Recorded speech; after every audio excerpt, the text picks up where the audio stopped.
Here you go. Good morning, Shannon. Hi, Amy.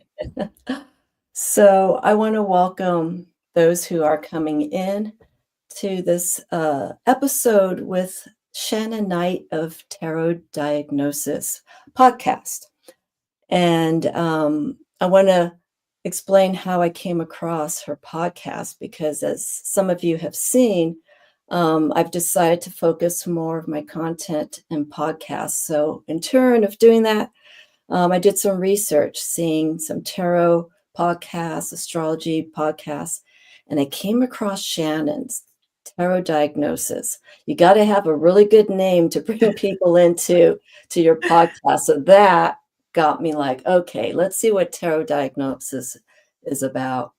And so I was reading her bio, went to her website, and it's like, you know what? This is something that doesn't get talked about quite a bit with the tarot. We're looking more at the psychological aspects, the influences that come in with the tarot. So going to Shannon's site, reading her bio, seeing a little bit about her background, just got me saying that I need to bring her on board. I need to welcome her and hear her side of how she's explored the psychological aspects, the therapeutic aspects of tarot with psychology. And we have there a fan right there for you.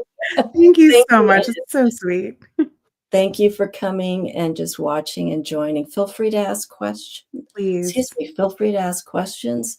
We'll hold questions towards the end, though. So with this brief introduction, I have a few questions, and but Shannon, let's just talk very basic, very briefly, just how you came. First off, tarot was first, if I understand, and then the psychology influence came afterwards, correct? Yeah. So if we're talking about my introduction to tarot, yeah, it was obvious. Like when I think you and I had talked about this. I was like 12 or 13. Yeah, it's always been something that's kind of been in my life that I've been really drawn to and excited about, and it's kind of ebbed and flowed throughout my life too. There have been periods of time where, yeah, I didn't touch a deck. In fact, all throughout grad school, it did not exist for me. And it was after grad school, then I picked it back up again, and I would use it a couple times a year, not that regularly. And then I was gifted a deck which really inspired the tarot diagnosis, was the Mystic Mondays tarot deck. This very abstract. I don't use it now Yeah. anymore because it's not the art I'm drawn to. But yeah, it just opened up this whole like part of my brain, and I was like, oh my god, I made this connection. Everything that I'm doing in my professional life actually mimics all of these cards. I can't believe I didn't realize this until now. And I think I did. I just didn't think about applying them in a therapeutic sense. So, yeah, tarot was always first. And then went to college, went to grad school, did the whole therapy thing. And yeah, then I started incorporating it into my professional life. When doing your studies for your major, um, what was the epiphany? What was the thing that was just like, you know what? I can actually use this tool. I can use the Mm. tarot. Um, and and how did you find it shaping the direction of your practice as you were learning Mm. uh, how to work in the field of psychology and using something like this that sometimes can be not highly recommended in that society, in that realm? Yeah, it's a really good question. As far as the aha moment, I mean, it was actually there wasn't anything in particular. Like when I think about the deck that inspired the tarot diagnosis, I was gifted the deck, I opened it and I started using it and I don't know, it just hit me. Just It hit you. was yeah, it was such a unique I don't know, and I got so excited and I started calling everybody and I was like, something just opened for me. I don't know what this is, but this is really exciting. And then I didn't start using it with clients right away. I only ever read for myself and for my friends and Yeah, family, prior to this. So like, pre-realizing that I could sit at this intersection of tarot and psychology.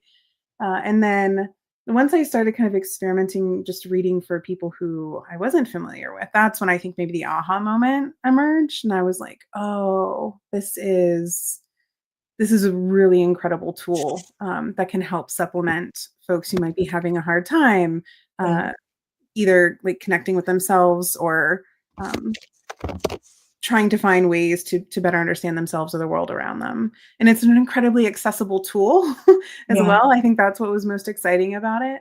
So yeah, no, there wasn't anything in particular other than this deck and the artwork that really just kind of expanded my brain. yeah, And then, yeah, and I was really cautious sharing it with colleagues at first, because, like you said, there is a lot of stigma. But there's also a really fantastic emerging field in research right now that is studying tarot from a therapeutic sense and also more of a cognitive psychological sense. mm, And so I think we are starting to tread more towards destigmatizing this and realizing how potent it can be for a therapeutic tool, which is really exciting. And I think the way that I would use this tool therapeutically, which I'm sure we'll probably get into in a minute, is very different than how folks use it from a divinatory perspective.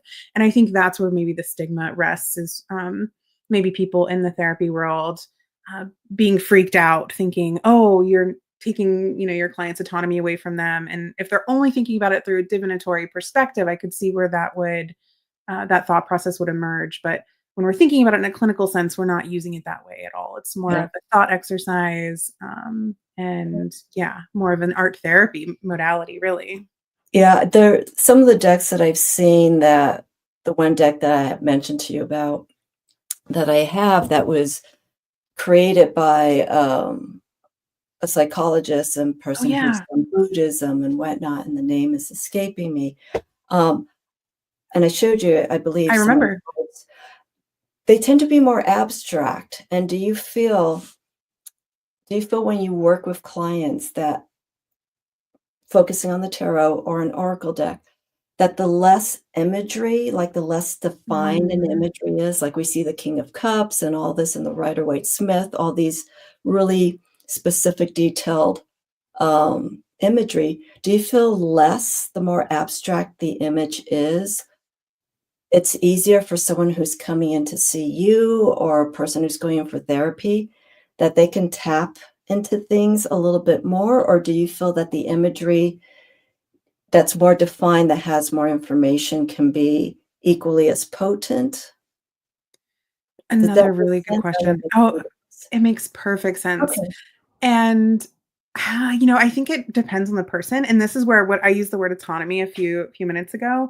yeah, This is where so from a clinical sense, if I was going to bring this into a session, I would have the client choose the deck. What do you feel most drawn to? Here's a traditional Rider-Waite deck. You're gonna have more, like, human figures. Here's, um, like, the Mind's Eye Tarot, which I'm super loving right now by Olivia Rose. This is got some figures, but it's more abstract. can you show a photo? Can you, or not photo, Uh, can you show an yeah, if I can reach one? it. Okay, it's okay. Let's see.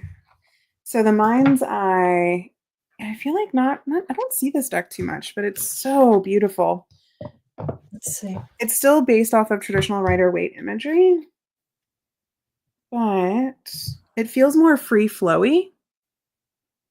Yeah, okay. And where's another one? Like here's Six of Swords or Page of Cups. So you're seeing like Page of Cups, you're still seeing more of that traditional Rider-Waite imagery, but you see a little bit more emphasis on the water. And this person is depicted more as a mermaid, which I feel like would bring up something maybe different for a client than the traditional Page of Yeah, Cups in like Rider-Waite-Smith imagery.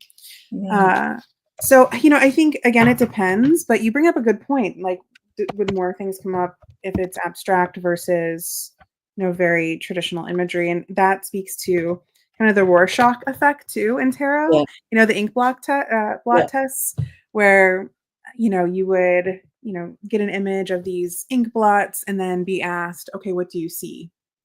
and it could be different for anybody.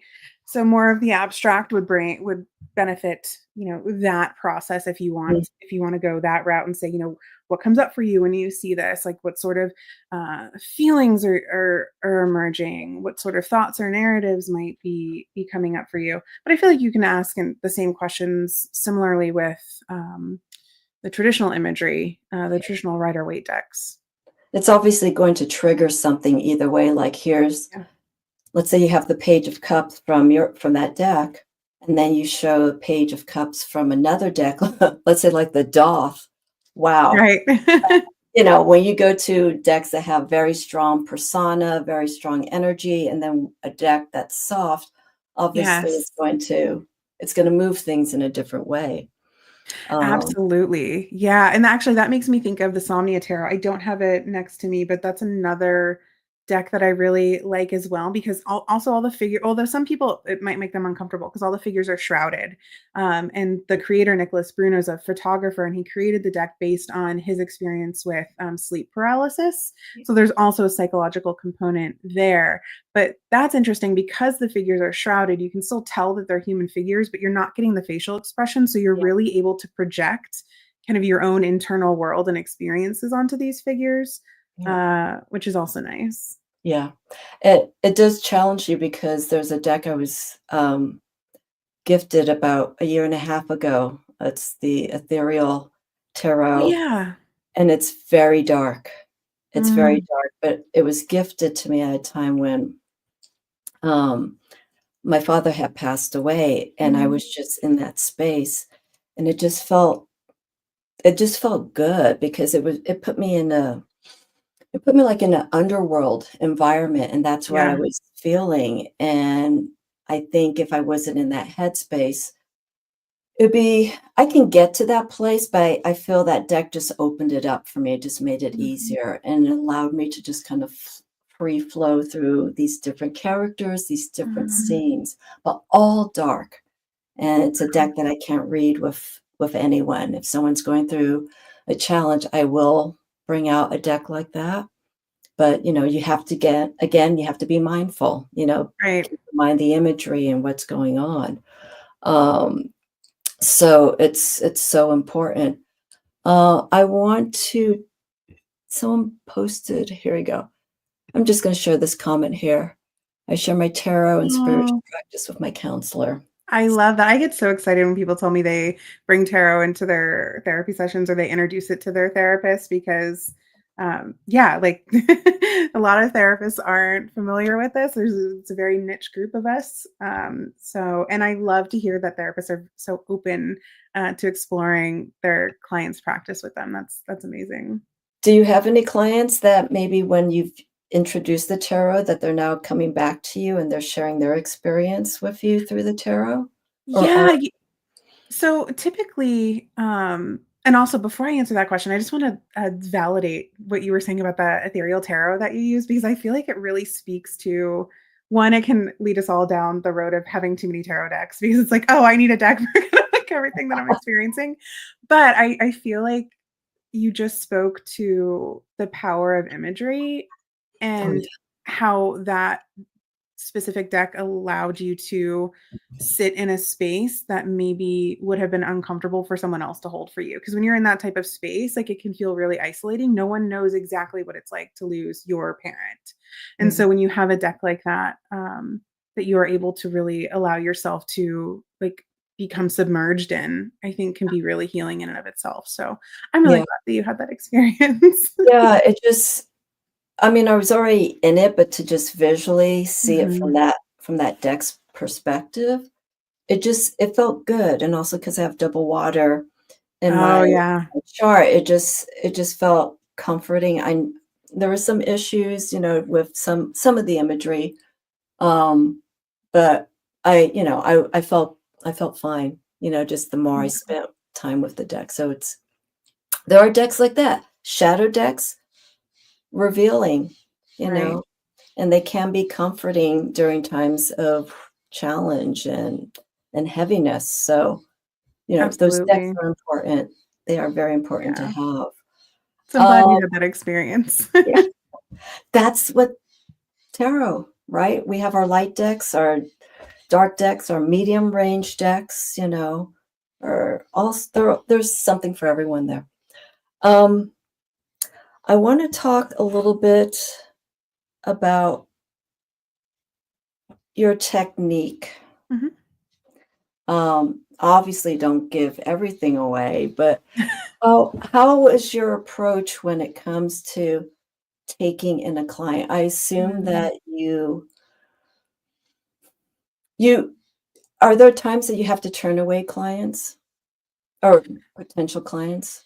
So are you speaking just generally, like not even tarot, just from a my therapeutic perspective? Yeah, Mhm. just we won't go too much into that aspect Oh, of it, yeah. but when it Yeah, I comes to bringing in a client, for anyone who's looking, who may wanna have you as a counselor or as a therapist. yeah, absolutely. So just quick few things about that. So I'm only licensed currently in Arizona and Florida. So my clients have to Okay, live in either in Arizona or Florida. okay, That will hopefully be changing at the end of this year with the counseling compact, which therapists and counselors have been fighting for a really long time for what's called licensure reciprocity, which would okay, allow us to practice across state lines. Because right now, every state has their own very specific guidelines for getting licensed, and you okay, have to specifically apply. And it can be kind of a long, very expensive process. So hopefully, I will be able to see folks all over the United States soon. And yeah, turning people away is an interesting experience as a therapist because so I always approach this as whenever I do my initial consultation call, I always tell people I have to be a good fit for you and you have to be a good fit for me. So this consultation call is us trying to figure out, are we going to jive? Are personalities a match? Do my qualifications and experiences and specialties meet your needs? And so there will be times, and I tell clients also right off the bat in the very first, both the consultation call and the first session, if we start working together and you realize, you know what, I thought she was for me, but now I don't think she is, please tell me. You're not going to hurt my feelings. I'm not for everybody. And I will do whatever I can to make sure I find somebody who I feel like would be a good match for you, your personality, whatever you're experiencing. Um, so yeah, I mean, I think it's rare because when people are coming to me, the chances of us, like they've read my profile, they know who I am, and so there's a good chance that, we're going to work well together. okay. But it absolutely can and does Mhm. happen. Yeah, you have to be as transparent, obviously, so that people Yeah, know that what you're seeing and who you're gonna be talking to, this is who you're getting, the right. personality, all of that.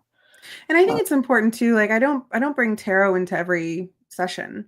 Um, it's rare. It's if a client uses tarot and they wanna bring it in or, I have good rapport with a client. Like, I actually introduced it to, a client recently who I know didn't use the tarot, but he was working on something that I felt like he was having a really hard time kind of exploring his own inner world. And I knew that he was into something uh, that would probably mean he would be okay and comfortable with exploring imagery and tarot based on his own hobbies and interests. And yeah, so I introduced this and I said, hey, like I utilize tarot with clients. I don't use it from a divination perspective when we're in session. And I think that this might help you with the block that you're experiencing. Would you be comfortable exploring this? You have to get consent. And he was like, oh, yeah, absolutely. Like, that sounds cool. And so I purposely chose a card from the deck that I thought was relevant. And I said, I want you, here's the card. I'm showing it to you. Tell me what you see, first of all. Now let's explore what some of the underlying like feelings and emotions and stories that you feel like might be attached to this. And then I let him go through the deck and purposely pull a card to explore that he gravitated towards. So yeah, I think maybe I went off on a tangent there. no, no, no. But, it's so even if clients come to me and they're not wanting to work with me because I have this witchy tarot side, they do still benefit from these tools. Yeah. I mean, it's an option right there. It's like, I have some other tools outside of my licensed practice that you do incorporate, so Right. that's very important. I'm looking at this question that I have here. Um, and I don't know if we really covered it, but let me just say it, and if we Yeah. haven't covered it, then we go on. Um, why the tarot for therapy? Hmm. It's a really good question. It's fun. It's fun, it's exciting, and okay, so the way that when I'm introducing this topic to people who might ask that question, "Why?" I ask them, "Have you ever gone to an art museum? Have you ever walked through an art gallery?" And 90% of the time, people are like, "Oh, yeah, of course." I'm like, "Okay, so when you walk through this gallery or you're at this museum and you stop in front of a painting, do you ever have an experience?" And they're like, "Well, yeah, sometimes. Tell me about your experience." And they'll say, "Well, I don't know, maybe it'll remind me of my childhood or a relationship, or I'll feel curious. Why did the artist choose this color? Or what was the artist going through during this time?" And I'm like, "Okay, so you start being curious about this artwork and you're having a really intentional, engaged experience with this artwork." And they're Mhm, like, "Yeah." And I was like, that's why tarot in therapy, because it allows you to have this really intentional, engaged experience with something that might have been more difficult to experience otherwise. mhm. There's only so much that you can do from a talk therapy perspective. That's why we have so many different modalities that therapists use. And I feel like this is just another one of them. It's very similar to art therapy. Um, and so, yeah, I feel like it's a way to, and it's also, we haven't mentioned this yet, it's a way to access our subconscious. If we're only, kind of Definitely. existing in one part of our brain and thinking from a really rational perspective, we're really limiting ourselves in terms of growth and understanding. And bringing in something like tarot, for example, allows us to kind of see and experience beyond just the intellectual side. Yeah, I mean, for all of us who work with the tarot, we know the power of the image Right. and how it actually, it shakes, it awakens, it moves, it Mm, releases, it purges, it heals. It's this whole cycle that we go through. That's those 78 to 82 or 150 cards that some of these decks have to offer. Um, and I think people don't really realize when they're exploring the tarot, they're like, "What's happening with me? I'm having all the right. things coming up when I'm looking at these series Mhm. of cards.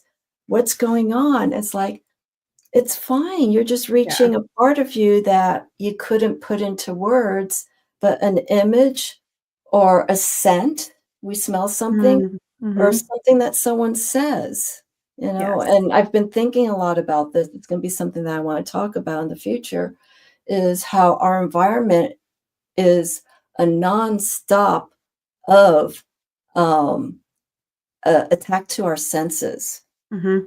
at a surface level and at a deep level, and sometimes that's overwhelming, Right. and if we have a moment to sit down and process all of this, then we can actually start seeing why things are happening the way that they are. It's just that things are Mm, happening all at once.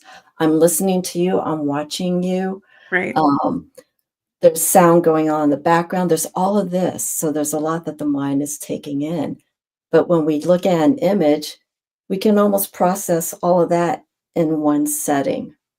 I don't know if that made sense. It made Oh, sense to me. absolutely. No, I'm in my head going, "Oh, yeah, you're talking about overstimulation." That yeah, it's Yeah. exactly, and you're talking about how so when people talk to me about my personal practice with tarot, that's how I describe it. They'll Mm, ask me like, "Well, what's your personal relationship?"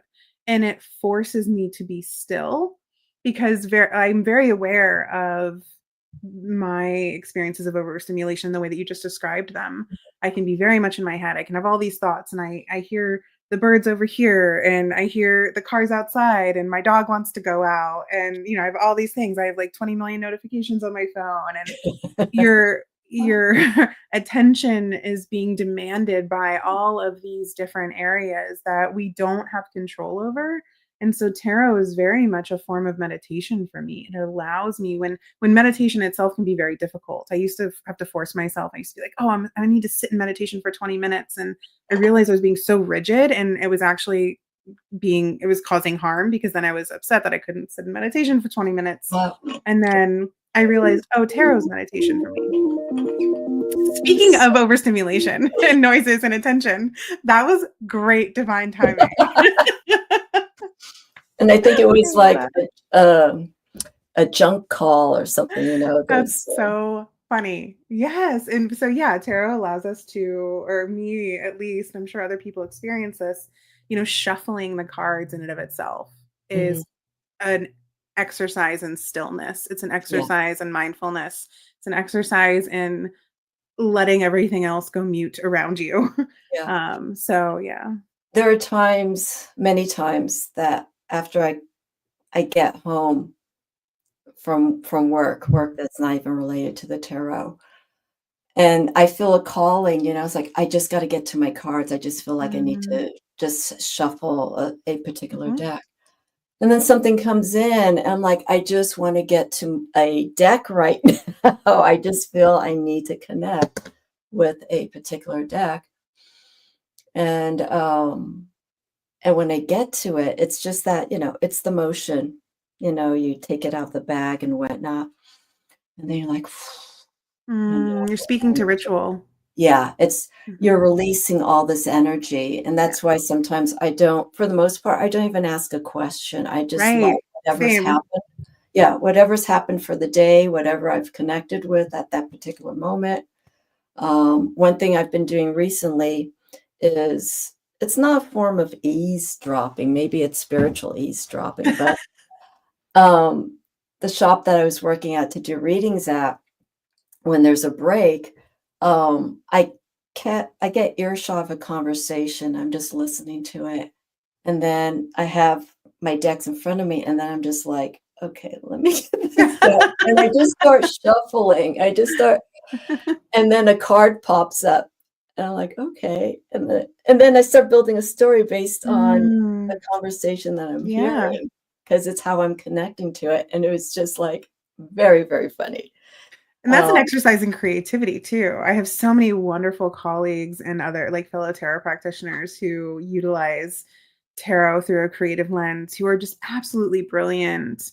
And I feel like what you just described is something like that they would recommend you do when you're trying yeah, to be creative. yeah. So yeah, yeah. And so Roots and Waves said spiritual eavesdropping. Yeah, I know it's such a good line. I love that. And also It's indigo, like, please, yeah, share your deck with me, like, reach out, I would love to see, what you're talking about. yeah. I think, here, let's take a quick minute just to go to some of the comments here.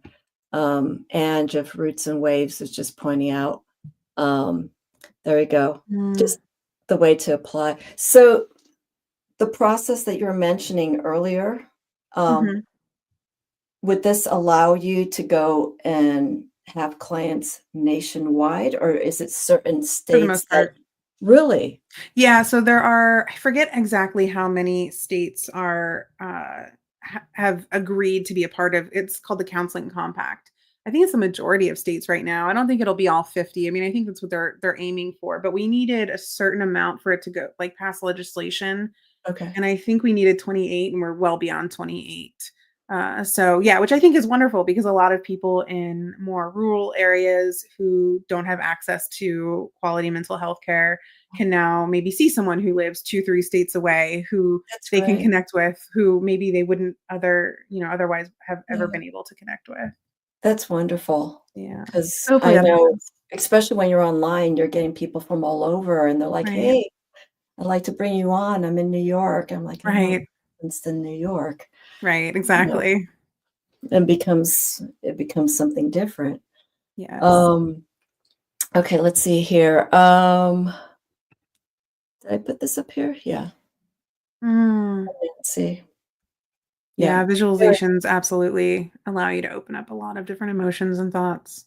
yeah, very powerful, very powerful. And Ange caught on. I will discuss that. I will You discuss should. Uh, something like that, um, just to share it as a side note. Okay, because we're halfway in, let's just I have another question here, but I don't think it's placed where we are right now in our discussion. You have on your website, Shannon has something called tarot wheels, and it's Mhm. based on the feelings wheel. I don't know, are you able to bring both up side by Yeah, side? you know what? Let's try. I can probably open up Okay. well, If no, 'cause not, I think it will only let me share one window, but I can they're all on one document, so I'll okay. bring it up and I can cycle between them. Do you want me to go ahead and share that now? Yeah, and Okay. then we can just go through that. It's a fascinating wheel. I'll show you this. So Shannon has it broken up into the shadows and the emotions. So Okay. I'm sharing. Are you able to see it though? Is it Yeah, I have showing to up? bring it up here. Oh, okay, cool. Add to the stage. There we There we go. go. So Yeah. if you can briefly walk us through the emotions and the shadows of the tarot wheel and how you came Yeah. to this. Obviously, it's related to the feelings wheel. Absolutely, yeah, so I have which you can access this for free on my website, you don't even have to give me your Yes. email address. You can go to the tarotdiagnosis.com, click tarot Yeah, resources, and go to tarot wheels and download this. So I have the tarot wheel of emotions and then the tarot wheel of shadows, and they're also in black and white because everybody was like, "Please make this black and white so I can print it out." And I was like, "I will do that. I got you." excellent. So the tarot wheel of emotions is something I've been working on for, like, years. Um and it's mainly just been something I've been working on kind of sporadically, assigning feelings and emotions to cards as I'm pulling them and working with them, just like writing things down. And I can be quite the perfectionist, unfortunately. And I have been sitting with this for so long. I was like, I just need to put it out there. It can change. I think I was sitting in like really rigid thinking because sometimes I'll look at this and say, "Ooh, you know what? I don't want the 5 of swords to represent anger anymore." And I wanna change that. So I had to kind of release and surrender into the fact that this is a living, breathing thing that will evolve and change over time, and I wanted people to understand the cards through an emotional lens and also be curious about their emotions that they would apply to these. So they might look at this and say, "Oh, I wouldn't put stressed for the 8 of swords. So I would put something else." And so you could, print out thank you for putting that in the chat, yeah. Yeah, You could print out the black and white copy and then make your own notes on it.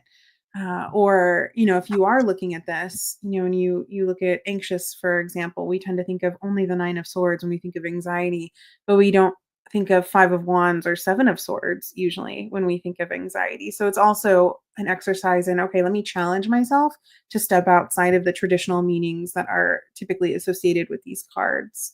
And also the feelings wheel, if you're familiar with it, you could just go to, I think, feelingswheel.com. This is a tool that therapists use with clients all the time because when we think about emotions, we tend to only think about the core. So happy, sad, mad, joy. If you have ever seen, why can't I think of the name? The Feelings movie from Disney. oh, I uh, really good. Inside Out. Yeah, The core emotions. But then there's this whole expansive array of emotions that expand well beyond that, that allow us to tap into more deeper, more nuanced experiences. And yeah, because the tarot's so kind of in line with the therapeutic experience, I was like, well, this makes sense to also just apply them as emotions. Hi, Indigo. Thank you for joining us. hi, Heather. Um, I also, when I first saw this, the first thing that came up for me, um, I think they have them in most medical clinics. Um, they have a sign that tells you if you can't really describe the Mm, level of pain that you have. yeah. They have, like, from 0 to 10, and they have different words or different numbers to d for some reason, when I Yes. saw this, it came up to me, it's like, "Okay, this is the level of anxiety or Mhm. fear that I'm feeling," and it counters, um, the I'm looking here at 9 of swords, it counters maybe, where are we here? Maybe something with pentacles or something that nature. I'm thinking here like more of an astrological wheel. That Yeah, for me, absolutely. from my perspective, it's one way I'm seeing this. Um, But thank you for pointing out too that, because when I was looking at some of these feelings and and the darker side of things, some of it I didn't feel it connected. Right. Even Yeah. now, I'm looking at this and I'm going, "Oh, it's been a few months," and I don't know if I would put, the high priestess under sensitive, which Yeah. this also speaks to how subjective tarot is and how that's an important component to keep in mind anytime you're working with tarot, anytime you're working with resources that other people create, or if you're working with it therapeutically, Mhm. everything is so subjective. And so, for example, I don't even remember what was going on in my life at the time when I wrote sensitive next to high priestess, but clearly I was feeling like the high priestess represented sensitivity. But Yeah. now that I'm looking at it, I might say, oh, maybe like for now, I'm looking at this thinking, oh, I wouldn't consider the high priestess a sensitive person. But now I'm thinking, "Oh, but she's sensitive to information. She's intuitively sensitive. She can pick up on things." And so now I just challenged myself right in that moment within the last few seconds to look at sensitive from a different lens. Well, I see it here on the shadow side. You have her down as self-indulgent and Yes. unapproachable. Ooh, so let's talk about the tarot wheel of shadows. So, shameless plug, this is because, I have a book coming out on shadow work at Can the end of you the year. enlarge it? Are you able to enlarge it? Let's see, I can zoom in. We can go around. Yeah, that works. Thank you. So let's find, oh yeah, so here's the high priestess, self-indulgent and unapproachable. So when we're thinking about the shadow, the shadow, just very briefly, are the parts of ourselves that we kind of reject or repress, that we want to deny. We don't want to acknowledge that we could exhibit these behaviors. And so when we think of the high priestess, for example, we think of this, kind of container of intuition and knowledge. And whenever I see the high priestess, I think about just going and kind of like sitting at her feet and being like, yes, tell me everything, please, all the things. Yeah. And so when we think about the shadow component, she would very much be unapproachable. Maybe she's like, no, like, I don't want to share what I know with Mm, you. I want to hold this for myself, which would be like more of that self indulgent selfishness. So, okay. yeah. I think also too the high priestess, esoterically is also known as someone who is the keeper of secrets. Yes. And so Yes. that can come for someone who doesn't understand. We all have 2 sides, we're Mhm. gonna have a good side and and maybe a bad side, Right. but that's for the high priestess, that's her boundary. I'll let you in, but only up to a certain point. Mm, It's I feel like the high priestess is a form of it's an archetype of self-respect and someone who tries to tap into that self-respect and maybe wants to challenge it or, maybe mm. twist it a little bit, the high priestess would probably say, "No." Right. I Very she's intuitive and feminine, so it's like, I don't feel like mm, this is the time. Maybe it's not the time for that. right. She's ruled by the moon, so we have that heightened energy, that heightened sensitivity. Mm, So for someone who doesn't understand that, that's where I could see an approachable, self-indulgent centeredness. I don't know, right. one aspect of that. Um, so someone downloads this, Mhm. okay? How would you direct someone? How would you say, "Hey, I Mm, got this wheel of emotions. Um, where do I begin?" Because they can have a yeah. plethora of different feelings, of someone who's bipolar or someone who has Mm, severe depression, or there's all these different mental issues that are happening. Where do you begin? Because someone sees this, and I mm, would think, I just don't know where to start. How would you guide someone on? yeah. It's a good question. You also bring up something, which maybe this is a whole other discussion. When is tarot appropriate based on your diagnosis? Mhm. There are some people who I know, for example, might be incredibly like dealing with extreme paranoia or OCD, obsessive compulsive disorder, who I wouldn't use tarot with at all. So you also have to be really careful with that. Also, depending on their type of anxiety, if they're uh, kind of relying on external sources and not also working to develop self-trust, you have to be careful with. So just caveat, that's a whole other discussion. But yeah, so if someone was like, hey, I've printed this out, how can I use this? I would say, well, there's a million different ways. The way that I like to use it personally is whenever I pull a card, I would consult the wheel. Okay, what feeling, emotion, or shadow is this under? And if I'm just doing kind of a free flowing reading, just maybe a daily draw, no question attached, then Mhm. it's reflecting on that emotion. Where has that emotion shown up for me in my life? Do I feel resistant to this emotion right now? Do I feel um, a tenderness towards this emotion right now? Is this related to me? Is this related to somebody in my life? Is this something that I've felt recently or have been ignoring? Have I been avoiding this? Okay. Um, and then there are also different ways. So, like if you're doing a very specific spread, and you have all these cards, and you've read the spread, and then you could be feeling like, oh, I'm missing something, or you're just curious about the spread. Consult the wheel, and then now you have the spread in the positions that they're meant to be in, and now you have emotions that you can assign to them, which just might add a different layer to the meaning or the interpretation of the spread. So those are the two main ways that I would suggest, and it's the third would just be, this is another way for you to develop a deeper relationship with the cards. Absolutely. Yeah. The way you explain that is good. I was also, when looking at this, I would probably go more for the feelings first. It's like, okay, today has Mhm. just been a day of annoyance. So I just turned over here. I see annoyed, 9 of wands and page of swords. So I would just Mm. pull out those cards and go, okay, and just kind of sit with it, ruminate, Yes. and then try to find something counter. I like Mhm. to find, okay, so we know these are the cards that could be associated with these feelings. Now, what's the, not the antidote, but how can I work through this? Yes, yeah. You know, so would I go, how would I do that? I guess that opened up to a question. So if I'm going, Ooh. starting with the feelings first, where would I go for, to find like the direction to kind of move away from that on this Mm. wheel?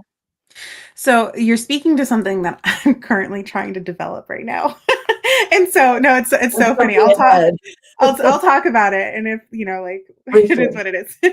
Yeah. So you know how the color wheel in the art world has complementary colors? Yeah, the Eventually, Prismacolor. yeah. So I create too much work for myself all the time, but it's fine. Like, I really Yeah, enjoy this. I like to you're nerd out great. with stuff like this. So the goal is to have like a complementary wheel where, okay, here you're experiencing this, and then you use the word antidote. I love that, but I also get what you're saying, where you're like, maybe not necessarily an antidote, but what should I do, or what should I consider? Yeah. So it might be more like needs. So like emotions and then needs. Okay. So that's probably the direction I would take. So if you like, what was the emotion what was your example a second ago? Annoyance, Annoyed. annoyed. Mm, annoyed. Okay. So where do you go, or what's the antidote there would be, okay, well, if I'm annoyed, like what would you consider the opposite of annoyed? What would you rather feel instead of annoyed? I'll ask you that question before I go further. Um, I don't know at this moment. Okay. So then maybe what you could do is pull a card. If you're like, I'm stuck, I can't access this part of me, shuffle, pull a card. Or so Oh, clinically, what I would do is um, I don't often work intuitively with the tarot with clients. I would have them work intentionally. So okay. that means flipping the deck over so they can see all the images, and then they choose. So I would say, okay, you're stuck right now. You know you feel annoyed, but you're having trouble accessing the way that you want to feel, or maybe what you feel like you should be feeling. Air quotes, because should's not the best word. So let's look at the whole deck here. Let's go through them. And you can use this with Oracle too, although the Oracle is not associated with the feelings wheel. But I would say, okay, pick a card that you are feeling drawn to, that you kind of want to exist in. Like, this card feels like it, holds space, for you and you're like, yeah, I wish I could kind of step into that card.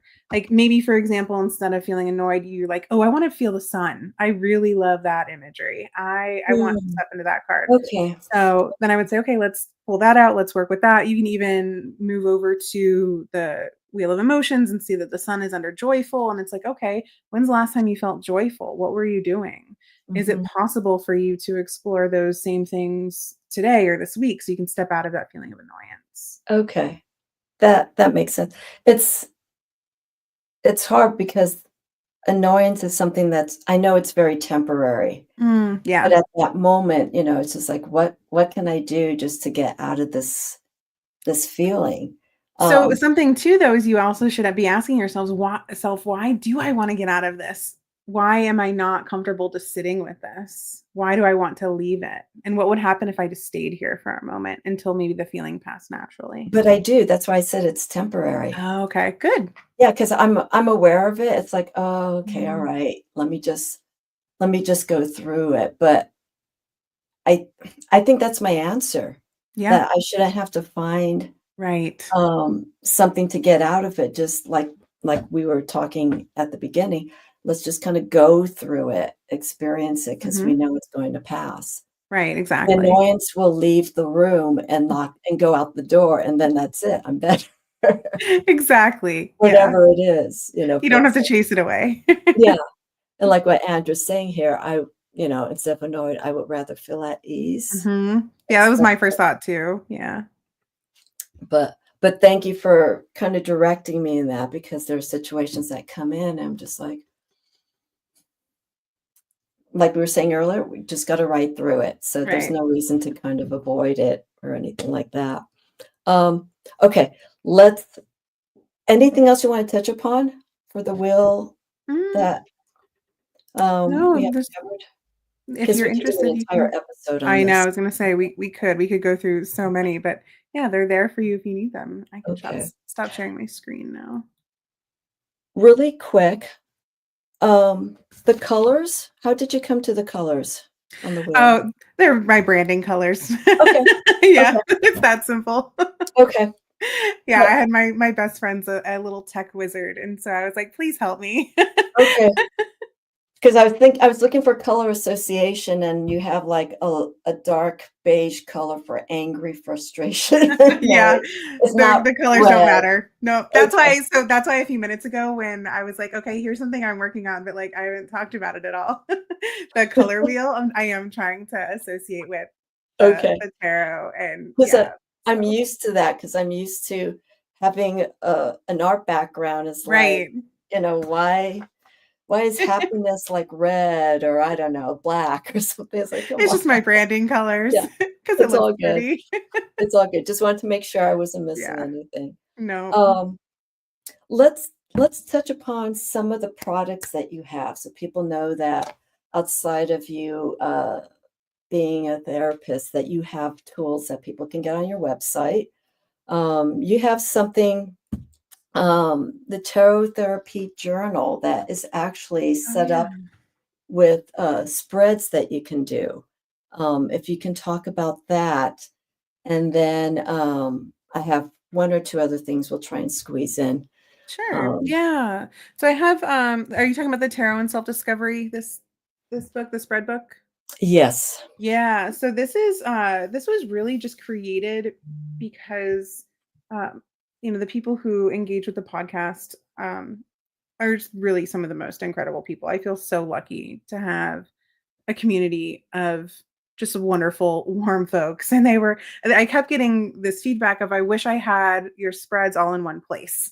And so this is just a compilation spread book where there's 152 card spreads and then space to kind of fill in.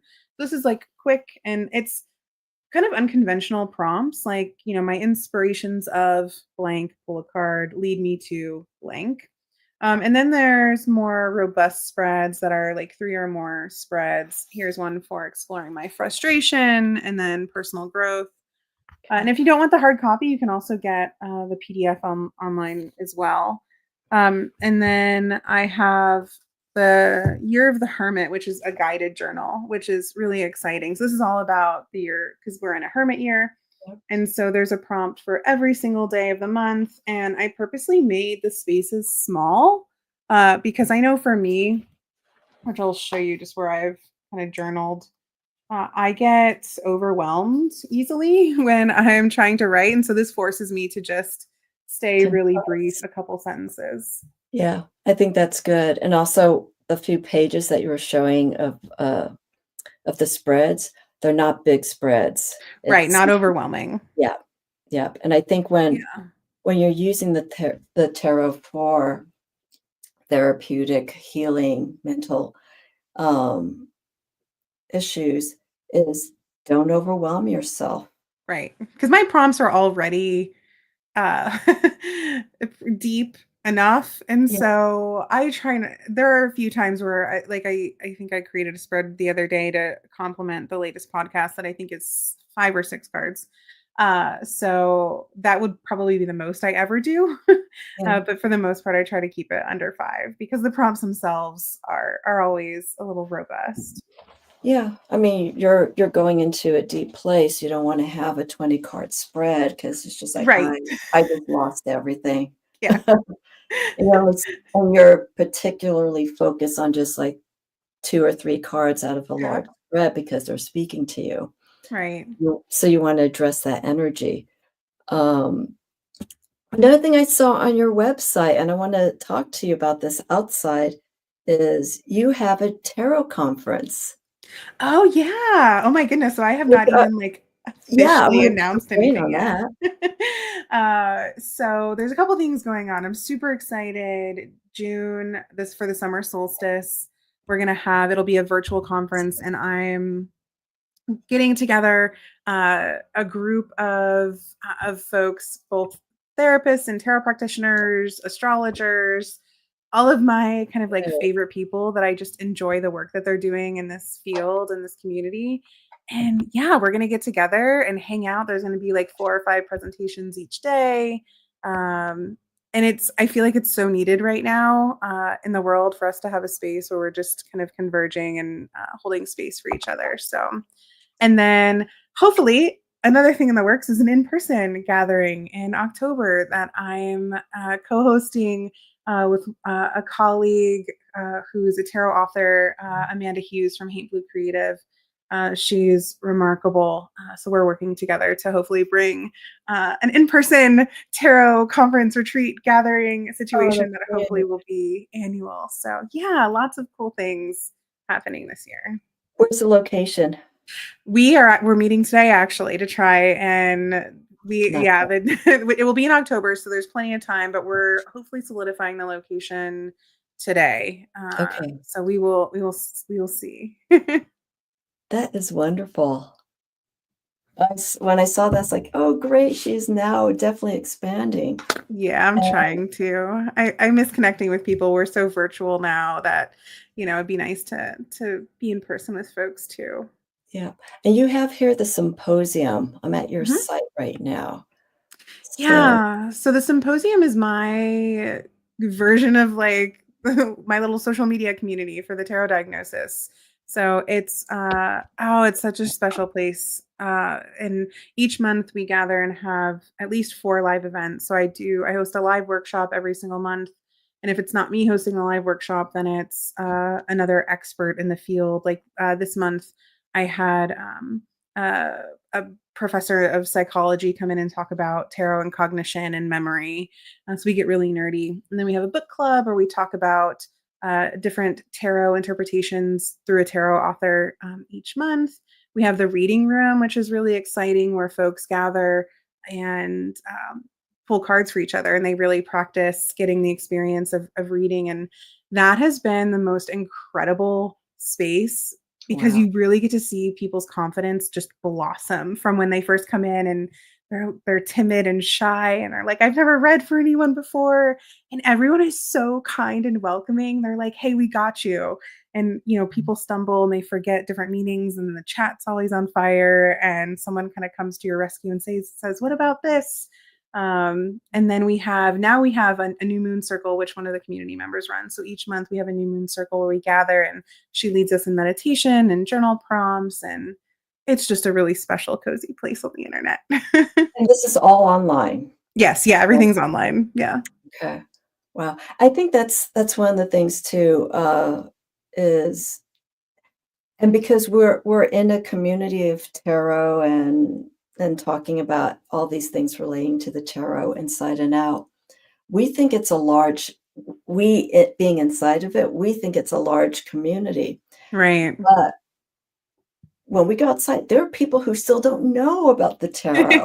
They don't know it, and it boggles Right. my mind because I'm into this, so I think, "Oh, everyone knows tarot," but when I start to see decks showing up at Walmart, that's when that's when I'm like, "Okay, it has definitely crossed over," but still, Right. there are many people that just they kinda look Mhm. and they kinda see what you're doing, and whatnot, and they don't know what to make out of it, and they'll either walk away or they'll Right. come up and ask.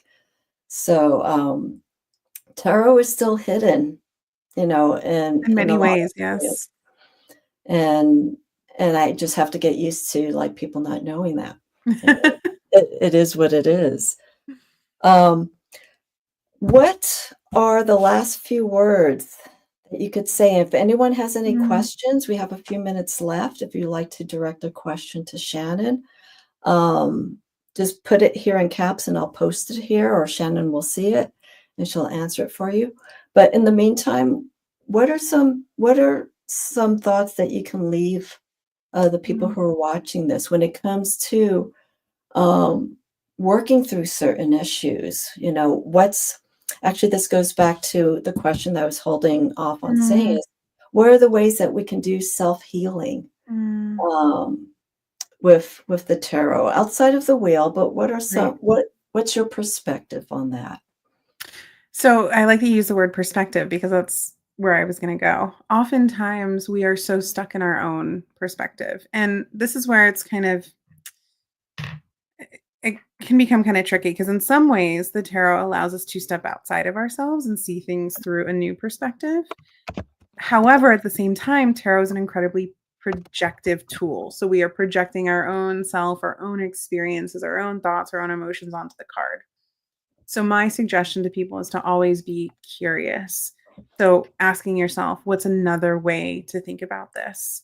There's another example is like using it from a very Gestalt perspective. So if folks are familiar with like Gestalt therapy or just like the Gestalt kind of way of like from a cognitive perspective, we're from a therapeutic lens, a lot of people are familiar with Gestalt as the empty chair technique, where we are in one chair and then maybe someone we want to have a conversation with, we pretend is in the other chair.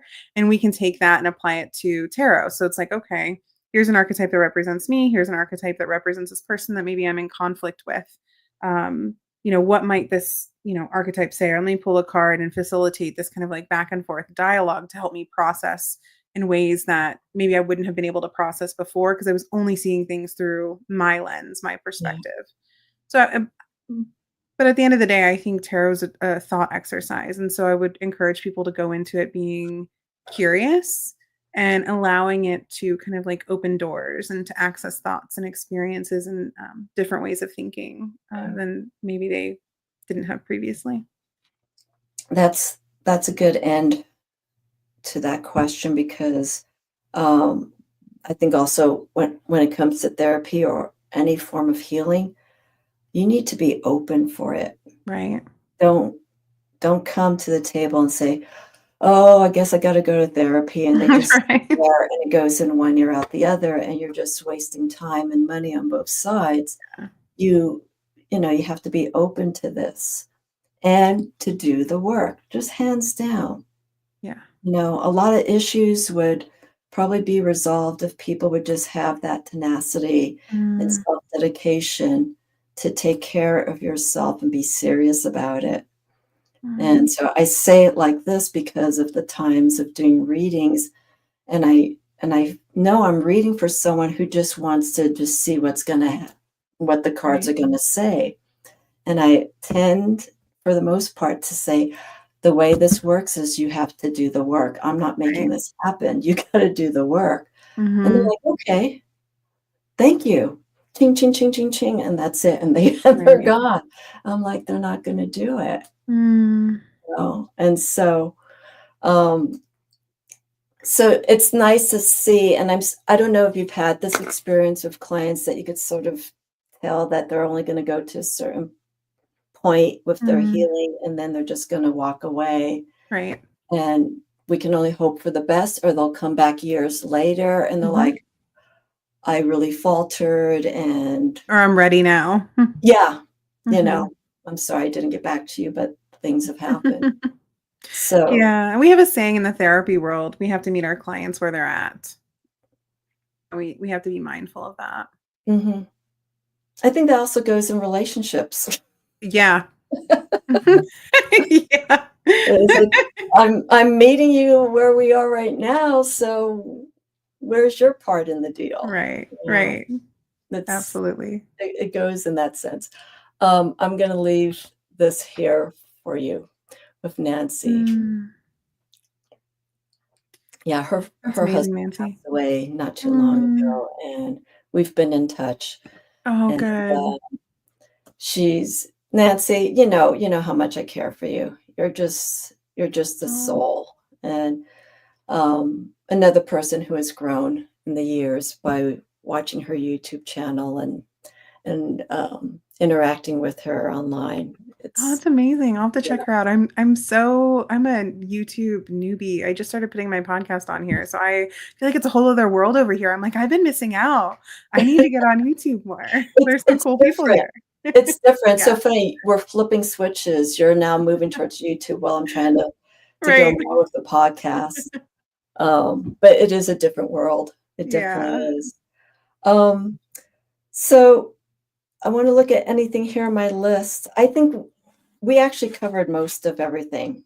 Um, and I feel somewhere down the line, Shannon, that we have to reconnect and make this a part two. For sure. Podcast-wise, maybe I'll bring you on as podcast, and then people can just listen to us instead of watch. Um, and we could touch upon, maybe something specific, like we were talking about some of the feelings and how we relate to the spiritual eavesdropping. That's probably something that will Absolutely. be That's an exciting one. Yeah, our shadow work. I have that shadow work book coming out at the end of the year. We can talk shadow work. um, you're self-publishing it? No, it's through Wiser. So we published Okay. through, yeah, Wiser picked Wiser reached out to me. So that was a sobbing moment of like, oh my God, you want me to write for you? Yes. And it was so kind of synchronistic because I had already started writing on shadow work. I had like 10,000 words written already. And yeah, they slid into my inbox and I was like, yes, I'm already Wow. started. So Oh, yeah. excellent. Excellent. So we're looking towards the end of the year release? Yeah, it should be out. It's already finished, so we're gonna be doing edits and all that good stuff this year, and then it should be out, early December of this year. Okay. Okay. Go to Shannon's website and, I forgot to do this. Hang on one second. Oh, okay, never mind.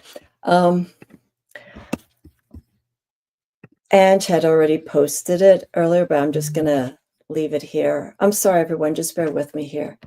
Yeah. Our names are not on the, I decided just to leave it. I just Because I'm decided, short. yeah. Um, when you go through StreamYard or anything like this, I'm posting the website just to end Thank it you. so people can see it. We have our names, but the way that Shannon and I are positioned, the banner was just going like almost Yeah. under her chin and was very uncomfortable. So I'm like, you know Yeah. what? Maybe I'll put it back on at some point. But no, this is fine. If people want to see you, they know who I am, they know who you Right, are. right. Go to the description. I have all the links there. Support Shannon's channel, YouTube Thank channel. you. She's new, as she just mentioned. How old is it? A few months? Well, the podcast is actually 4 years old as of yesterday. Yesterday, I realized, "Oh my gosh, it's 4 years old." Okay. But Happy anniversary. yeah, I've only just started putting the podcast on there, and it's not video, it's just audio. I mean, yeah, I am gonna try to maybe do some more video stuff. that's not my like initial inclination. I'm camera shy. So I'm like, I don't really want to be on camera, but you can go listen to the podcast over there. I post shorts every once in a while, but I'm mainly on Instagram. That is my main channel. But I am trying to expand because I know a lot of folks want to kind of get off those main modes of social media. So Yeah. yeah. Everyone, like you were saying, I've been seeing it, they're leaving certain Right. platforms and they're moving to this one. And that's good, you're finding where your comfort level is, Right. what works for you. And this is good because then this challenges you in the sense for Right. YouTube, right? And me moving from here to audio podcasts, Right. um, it doesn't seem like a challenge. It's more of an excitement for me. YouTube for me sometimes feels like it's a challenge. Um, Yeah. it's Added layer of video, I feel like, is an added layer of pressure where I look a hot mess when I'm recording my podcasts. I mean, you do not want to see me when I'm recording a podcast. I have a couple colleagues who are also podcasters, and they're like, "Oh yeah, no, I couldn't do video." I'm like I'm recording in my bed with like my huge Yeti full of water, like maybe popcorn. My hair is yeah. disheveled. I'm like, that's me. Sandy just wants to reaffirm. Thank you, Sandy. Thank you, Sandy. It's just, for me, and I already recorded my first podcast, but it's Mm, more of an introduction. I just want people to know why I'm doing the podcast yeah. and what inspired me to do it. But this is going to eat up into the time. So everyone listen That's to the good. podcast. It's on there and I'll create a separate video as to why I'm moving to the podcast. But I feel it's much better. I like to listen to people now more Yeah. than look at them when they Mm, speak. That's the premise of the explanation of creating that podcast. yeah.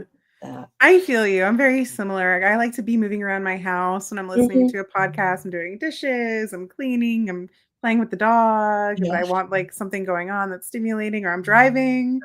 Yeah. So, yeah, I feel you. And yet you're speaking concisely and clearly like you're giving a presentation. That's what I want to try and get to, Right. That's why no distractions, Yeah. just I can be with my thoughts and listen to my words and clearly explain things. Here I'm looking at you, I'm looking at the books Right. behind you and everything. It's the oral over Mm, stimulation makes of sense. things. Well, I hope Um, you have an amazing transition and journey into the podcasting world, and always yeah. here to I don't know, answer any questions about my experience. I'm not an expert in it, but I've got a few years under my belt, so always here to help if you need it. Oh, wonderful, wonderful. Um, Thank you, Shannon Knight Thank of you. Thank Tarot you. Diagnosis, the Tarot Diagnosis podcast. Again, go to her website, go to her channel, go to her podcasts. Um, you do answer questions, right, on your podcast. Oh, yeah, yeah, there's a spot on the website too if you're ever interested, in, sending in a podcast topic idea or want me to pull cards to something. Yeah. I like to do that occasionally. I respond to almost every DM when I see it, so Okay. yeah, if you ever have any questions, yeah, feel free to reach out. I love connecting with folks.